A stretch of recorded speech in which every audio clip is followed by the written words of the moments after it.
kind of crazy. He even lost that Spire right before it finished, lost a few drones as well, but it doesn't matter. He has just so much supply.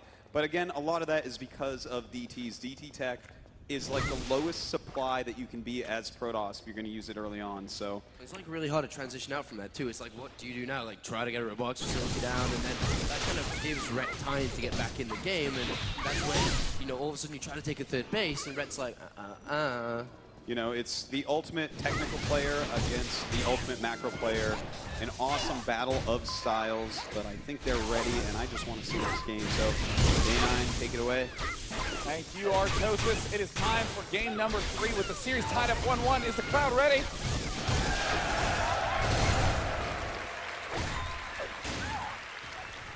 You know what, Day9? Sweden is cold, but the fans and their enthusiasm warms my heart. Oh. I really love it here. I love DreamHack. You guys are awesome. I am so pumped. The map is going to be Metalopolis, the extremely Ret-favorited map he has chosen us almost every single time this entire series. Yes, indeed. And we do see up here in the 12 o'clock position, the red Zerg player just taking the game on Daybreak. It is Liquid Ret.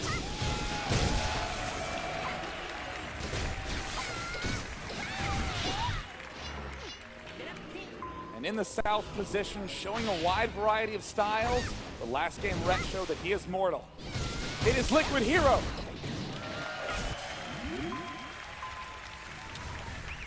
Once again, Hero immediately dropping that low ground pylon as if he wants to fast expand. Day9, the talk of this tournament has really been Hero's Warp Prism play, and we haven't seen any of that yet.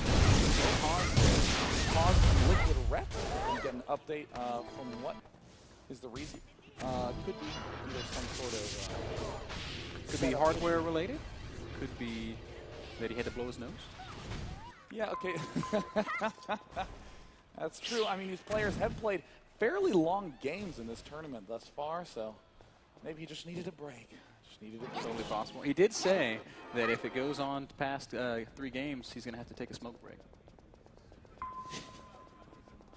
Now, you were mentioning what the talk of the tournament was beforehand.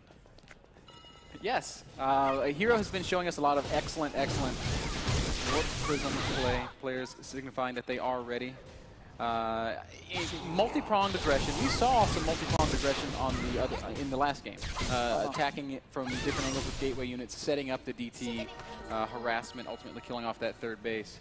Hero has a great ability to multitask.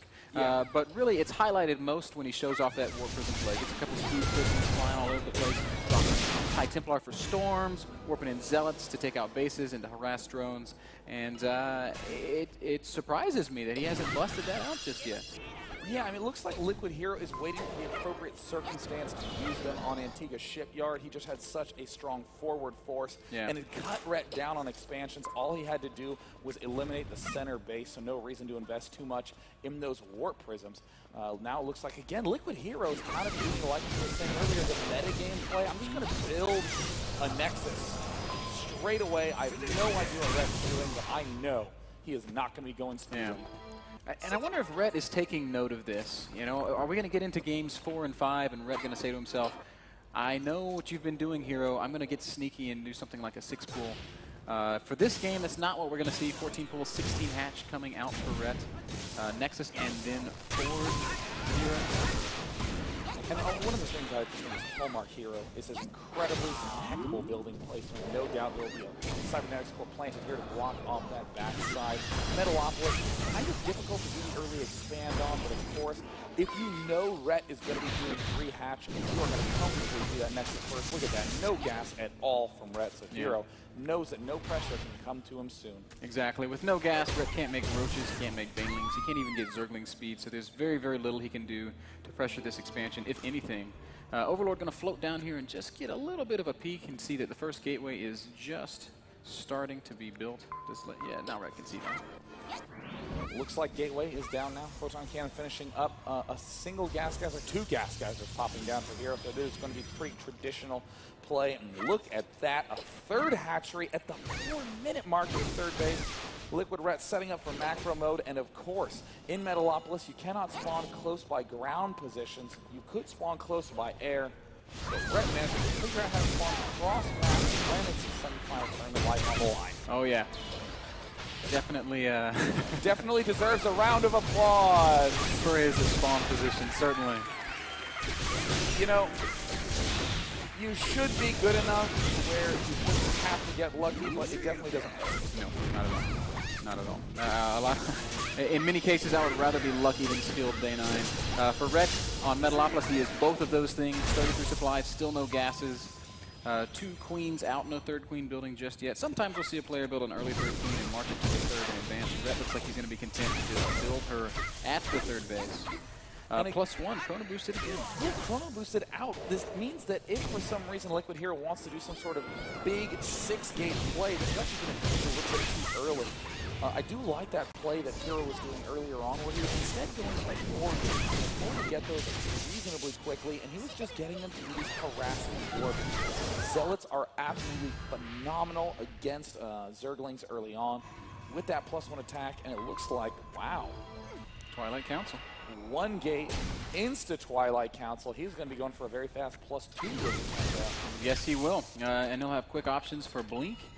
He's already shown some DT play and it didn't work out for him. I'd be a little bit surprised to see him go right back to it. Ret with some nice timing on this Overlord knows that, some tech has to be going down for Hero. Instead, he's just going to see 3 building gateways before the Stalker picks that Overlord off. I do not think there's any chance the Overlord's seeing the Twilight Council. I mean, even if the Overlord does, which I do not believe it did. No, it didn't. Then that means, that means but that these Zerglings might. Zerglings are starting to pick away at these back assimilators. Hero just has a single Stalker. And I gotta say, if I'm Ret in this spot, I'm gonna be feeling real suspicious. I have seen exactly 1 Stalker. Yeah, 1 Stalker, a couple building gates. Hero has shown no inkling of an investment in any sort of tech. Dark Shrine does go down, surprisingly, at the same time as Blink. So he's getting Blink and DTs in 1 fell swoop. This is an extremely solid way to just play off an early expand in general, even ignoring what the basic build order is. You can simply say, I'm going to go for DT, Blink, and focus a lot on probe production, devoting many Chrono Booster probes. And then it becomes a very stable platform to head into the next stage of the game. In particular, you can get that +2 weapon upgrade. And again, look at this. Fast Zealot warp-ins just to do harassment. It can be very, very annoying to play against, and a lesser Zerg player might crumble beneath it. Ret already has a few Lings out on the map. Now, that +1 upgrade for the Zealots is done, so the Lings are not going to be that effective against them. Ret does find this building pylon, though. Very nice spot there by Liquid Ret. Picking off that pylon of heroes. The real danger is that Dark Shrine. Oh no, Ret.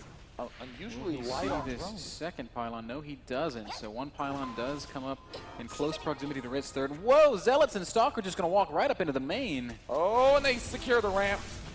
Hero in a good position. Unfortunately, roaches are about to pop out on all sides. Ret's in a lot of trouble, Day9. There are DTs working on that third base.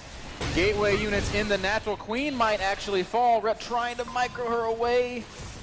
Oh, and it looks like the Queen does manage to stay alive, but DT's going straight for the main. DTs do take out the third base. Oh, yes, such an unfortunate situation for Ret as the Dark Templar making it up into the main. Where's that Overseer coming back very quickly? A few drones going to fall for sure. And Hero, once again, taking a third base behind this this Dark Templar harass. Now, in the last game, we saw Hero do something very, very similar, and then Ret's just like, all right, I'm just going to kill you with roaches now. This time, a little bit more damage was taken, but